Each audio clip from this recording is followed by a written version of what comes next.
former manager ends my job at the company I loved. I helped end his career in local tech forever. This is my first one of these. I hope it qualifies. Apologies for this being so long, but I've had to keep this story to myself for more than a decade. Ironically, a recent court ruling means I'm now free to discuss the details publicly for the first time without penalty. I'm starting with here. The background: I worked at a very big tech company for a very long time, like decades.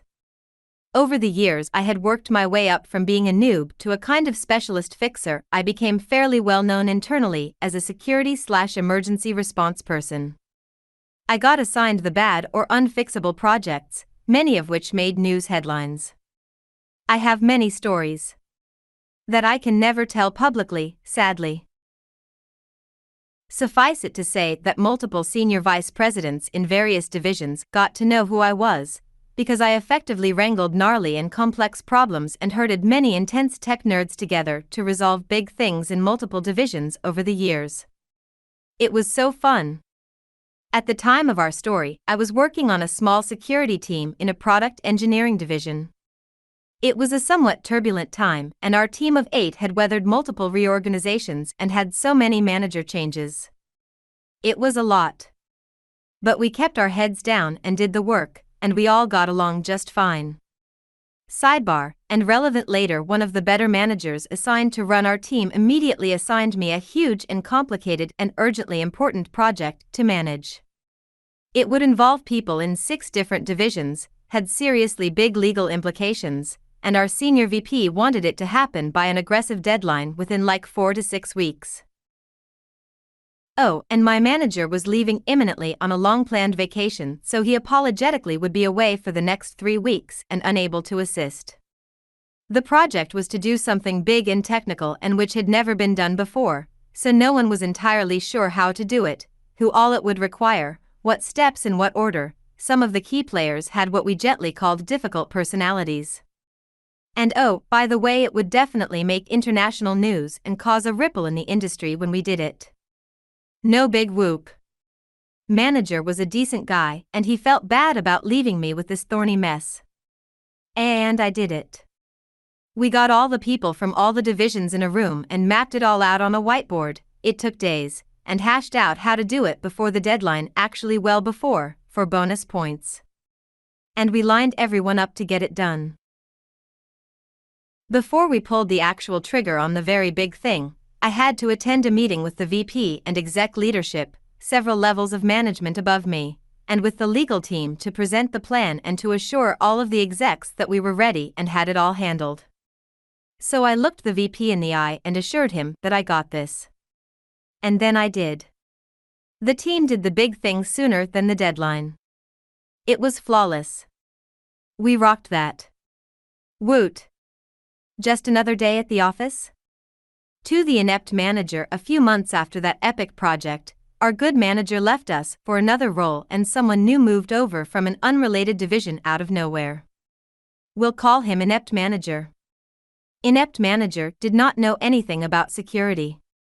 He did not know anything about emergency response. He didn't know anything about what our division did. In fact, no one on our team had ever heard of this guy. He was that worst kind of middle manager, self-important, dismissive of everyone, cares most about appearances and ego, micromanages stuff he doesn't comprehend, and just makes everything worse. But he apparently knows people, and those people get him job assignments because of politics? Loyalty? He certainly didn't have any skills or experience for our team. Ugh. That guy is the worst. One of Inept manager's many weird quirks was that he didn't think it was appropriate for our team to disagree with or correct each other in front of other people. Things in tech, specifically product development, move pretty quickly, and things change all the time. So if some of our team was meeting with someone from another team, and someone something like, so we decided to make the sky green, and were on schedule, and someone else on our team chimed in to say, actually that's changed, we decided that the sky is now going to be blue, and we pushed the deadline back 2 weeks, that just happened in an earlier meeting. Oh, okay, cool. Inept manager would interrupt and say, we clearly need to get on the same page. Let's end this meeting right now and reschedule when my team has all the facts straight. What? That's insane. We'd literally never have any meetings if we waited until everyone knew all of the same information all the time. Other teams would routinely leave meetings with us with inaccurate info which affected release schedules, resources. It was just a mess. 3. Inept manager hostility. Shortly after Inept manager became our manager, he started being really hostile to me. Not to everyone on the team. Just me. As far as I knew, I hadn't done or said anything to earn his hostility. Suddenly, after 20+ years at this company, I could do nothing right. While this jerk didn't actually understand most of what my job was, he was sure I wasn't doing it right. And he was quick to tell me so, and often in front of others. To the point that my coworkers would take me aside to ask WTAF was going on. I didn't know either. The thing is, I was the only woman on the team. And I have a disability. Now I've been through some things working in high tech over those decades. It was very much an old boys club back then. And I was fine. I'm not one to claim discrimination at the drop of a hat or for no reason. However, when I was trying to piece together the cause of this dude's hostility, some of his comments were sexist and not at all subtle. He also didn't like that due to my disability, and frankly, my seniority. I was given one of the few offices with a door on it in our new building. The rest of our team was in open floor plan cubicles which everyone hated. He was incensed that I, a lowly direct report and woman, got an office and he didn't. I had more seniority than just about anyone, so even without my disability I'd have scored the office ahead of him. Note that other men in our division got offices too, because again, seniority, and that bothered him less. But I was the only woman on our floor with a door, and I was his subordinate. His ego did not like it, not one bit. He threw a fit about it. Repeatedly. There were lots of other things he said. My favorite among them towards the end was him reprimanding me for my bad attitude in a meeting we'd just had. Inept manager had told me beforehand not to say anything during that meeting, because he was insisting on sharing incorrect information again and he knew I'd want to correct it, so I sat quietly and kept my eyes on the PowerPoint presentation or the floor nearly the whole time. When I asked him how I'd had a bad attitude when I hadn't said anything as he'd requested, I didn't like the look on your face. Okay, dude. After realizing there was nothing I could do to make this guy happy with my work and to lose his hostility, I finally went to HR to go on the record. I knew they'd do fuck all about it, but I wanted to document it at least. So predictably they told me to work harder at getting along with Inept manager, and because it wasn't my first rodeo I went back to my office and emailed HR saying thanks for meeting with me about my concerns about Inept manager. I fear his bias and misogyny will reflect negatively in my next performance review. HR should be aware that there is a real problem here and I hope you'll take steps etc., etc.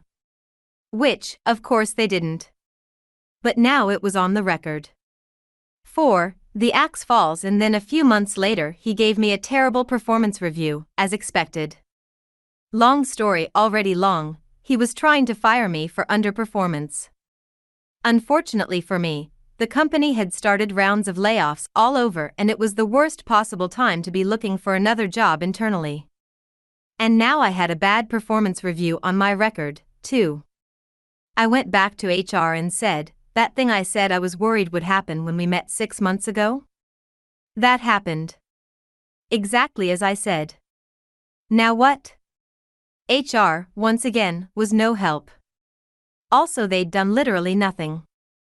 But hey, it was on the record, again. Helpful for the attorney later. Blah blah blah. When I realized I couldn't find a new gig at my company because of all of the layoffs, I scored a new job for much more money at a different local tech company, and pretty quickly. I live in a tech-heavy area. There was lots of shuffling between 3 to 4 big companies during this time period, and we'd often bump into other company veterans at these other companies. It was a small world. With my track record and references, it was super easy. After that was lined up, I called an employment discrimination attorney to negotiate my exit from the company I thought I'd work at until I retired. Sad face. Because I had documentation with HR explaining inept managers' misogyny and ableism going back for some time, and because they'd done fuck all about it, and because there were witnesses who confirmed his behavior, they had no leg to stand on. They agreed to write me a relatively nice check to go away and to not sue them, and I agreed to not talk about the details of my separation agreement. I went down to my lawyer's office and signed the agreement. I looked to see who had signed the agreement for the company. I assumed it would be someone in HR, but it was still blank. I'd eventually get a copy once someone there signed it. I took my check and packed up my office and left. Bye, old company. Sad. I started my new job a few weeks later. Karma begins. This was August of that year that I left. I got my copy of the executed contract in the mail in October. Who signed it for the company? Not HR, but my exec VP. The one who asked for the urgent, highly important, legally complicated project. The guy I looked in the eye personally, and then delivered on this very big thing he personally asked for, before the deadline he asked for. That is who signed off on my separation agreement. I suspect that he had no idea until that moment that I was gone, and I imagine that he likely had many questions about WTF had happened. And also, why did they have to pay me a chunk of money on the way out? Whoops. I chortled when I saw it. Since the VP knew me and we had some history, and Inept manager was new to the division and was one of hundreds of middle managers he'd likely never heard of, I'm guessing Inept manager had some explaining to do. Wahahaha. I really enjoyed the thought of that. 6. Karma for Rails cut to November. As I mentioned, it was a relatively small tech community in the area, and those of us who worked in security in particular at Company X would often encounter other current/former colleagues at Company Y or Z or whatever. Heck, there was a ton of poaching going on between the companies. One day I got an in-company chat from someone who'd worked in security at my old company, we'll call her security colleague. Security colleague asked me if I knew someone named Inept manager. Why, yes. Yes, I did. Why? Because Inept manager was appearing on security colleague's schedule to interview for an open management position the very next day.